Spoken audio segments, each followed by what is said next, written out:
जी, तो अब हमने करना है हाइपरलिंक। हाइपरलिंक होता क्या है कि जैसे हम ये वेबसाइट देख रहे हैं, इसके ऊपर आप यहाँ नीचे है, यहाँ कहीं भी है, यहाँ ऊपर नेविगेशन बार में ये जैसे लिंक बना होता है, इस पर आप क्लिक करते हैं तो ये आपको उसी पेज के ऊपर ले जाता है, या वेबसाइट पे ले जाता है, या कोई फाइल डाउनलोड करता है, या कोई फाइल ओपन कर देता है। ये 3 काम ये करता है एक हाइपरलिंक। तो अब हम इसको देखेंगे। अगर मैं यहाँ फ्री डोमेन पे क्लिक करूँ तो ये देखिए मुझे किसी और पेज पे ले गया। या आपने अगर इसी वेबसाइट पे आना हो तो ये मैं यहाँ से भी आ सकता हूँ। मैं इसका लिंक ऐसा करता हूँ, कॉपी कर लेता हूँ ताकि मैं आपको बाद में इसको दिखा सकूँ। ठीक है, अब चलते हैं। अगर आप सिंपल ए लिखें, इसके लिए ए हम यूज़ करते हैं लिंक हाइपरलिंक के लिए। अगर आप ये एक एट्रीब्यूट बाय डिफॉल्ट इसके साथ आता है, अगर मैं ये मिटा दूं और यहाँ पे मैं लिखूँ फ्री होस्टिंग, ठीक है, सेव करूँ तो ये देखिए ये सिंपल टेक्स्ट आता है।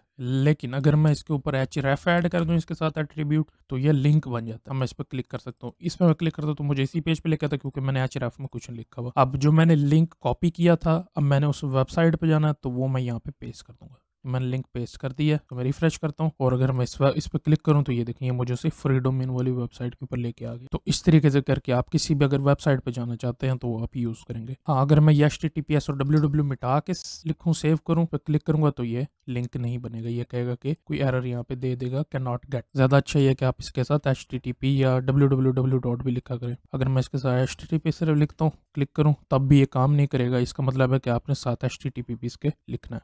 अब आ जाते हैं कि ये तो होगी वेब। अब आना है कि आप अगर आपके फाइल के साथ एक फाइल है, अब जैसे जो मैंने आपको होस्टिंगर की दिखाई थी, जब मैंने उस पर क्लिक किया था तो वो उसी वेबसाइट के साथ ही पड़ा था, उसके साथ ही पेज था। यहाँ पे दिखाता हूँ, अब जैसे मेरा ये फोल्डर है, इसके साथ अंदर पेज है contact.html का, तो मैंने इसको ओपन करना। ठीक है, मैं ऐसा करता हूँ, एक और हाइपर लिंक क्रिएट करता हूँ। यहाँ पे मैं लिखूंगा कॉन्टैक्ट।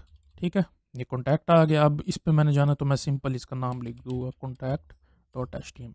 सेव करूंगा, कॉन्टैक्ट पे क्लिक करूंगा तो अब ये देखिए मुझे इसी पेज के ऊपर ले आया contact.html पे। यहाँ पे ये पर नाम भी लिखा है contact.html। इसके बाद आ जाता है अगर आपने कोई इमेज खोलनी हो तो आप सेम दोबारा ये लिखेंगे। यहाँ पे मैं लिखूंगा ओपन इमेज। वापस ले आता हूँ, यहाँ पे मैं इसको ओपन करूंगा और मेरे साथ यहाँ आई इमेज डॉट jpg वाली एक इमेज पड़ी हुई है। अब मैंने इसको ओपन करना है तो ओपन करने के लिए जहाँ पे href है आप यहाँ पे सिंपल इसी को लिख देंगे, क्योंकि ये कोई लिंक वगैरह नहीं है या कोई HTML फाइल नहीं है, PHP फाइल नहीं है, तो आप सिंपल इसको यूँ लिखेंगे डॉट स्लैश का मतलब है कि इसी के साथ ये नेक्स्ट वीडियो में मैं आपको ये डॉट स्लैश बताऊंगा जब हम फाइल लिंक करेंगे इसके साथ।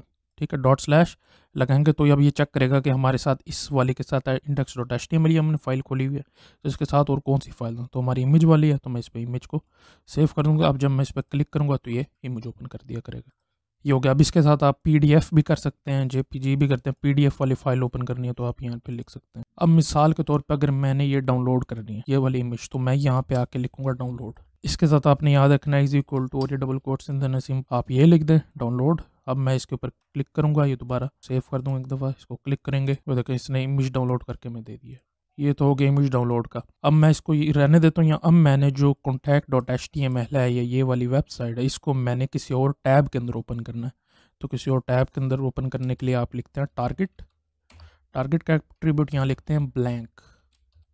तो कॉन्टैक्ट के ऊपर मैंने लिखा है। अब जब मैं कॉन्टैक्ट पे क्लिक करूंगा तो ये देखेंगे मुझे इसने इस अगले टैब में ओपन करके दे दिया। पहले मुझे फाइल इसी के अंदर ओपन करके दे देता था जैसे ये ऊपर है। अगर मैं फ्री होस्टिंग वाले पे क्लिक करूँ तो ये देखें इसने मुझे यहीं खोल दिया। लेकिन अगर मैं टारगेट करूँ टारगेट_ब्लैंक बैक जाके रिफ्रेश करूँ और इसको मैं क्लिक करूँ तो ये देखें अभी मुझे किसी और टैब के अंदर खोल के दे देता है। ये ज़्यादा अच्छा होता है जब आप नहीं चाहते कि आपका यूज़र किसी और वेबसाइट पर डायरेक्ट मूव कर जाए, तो आप उसको नई में ही खोल के दे देते हैं। तो उसके लिए आप ये टारगेट ब्लैंक साथ लगाते हैं। अब ये ब्लैंक है, ब्लैंक के बजाय आप टॉप भी यूज़ कर सकते हैं, पेरेंट भी यूज़ कर सकते हैं और सेल्फ भी यूज़ कर सकते हैं, लेकिन सेल्फ जो है वो बाय डिफ़ॉल्ट होता है। ठीक है, तो ये हाइपर लिंक था, ये हम यूज़ करते हैं मूवमेंट के लिए। बाकी ये है कि जो फाइल है वो आप गिटहब से नीचे लिंक होगा वहाँ से डाउनलोड कर सकते हैं, और इसके डॉक्यूमेंटेशन का लिंक भी नीचे दिया होगा, वहाँ से जाके आप और बाकी एट्रीब्यूट्स इसके जो वो भी आप वहाँ से पढ़ सकते हैं।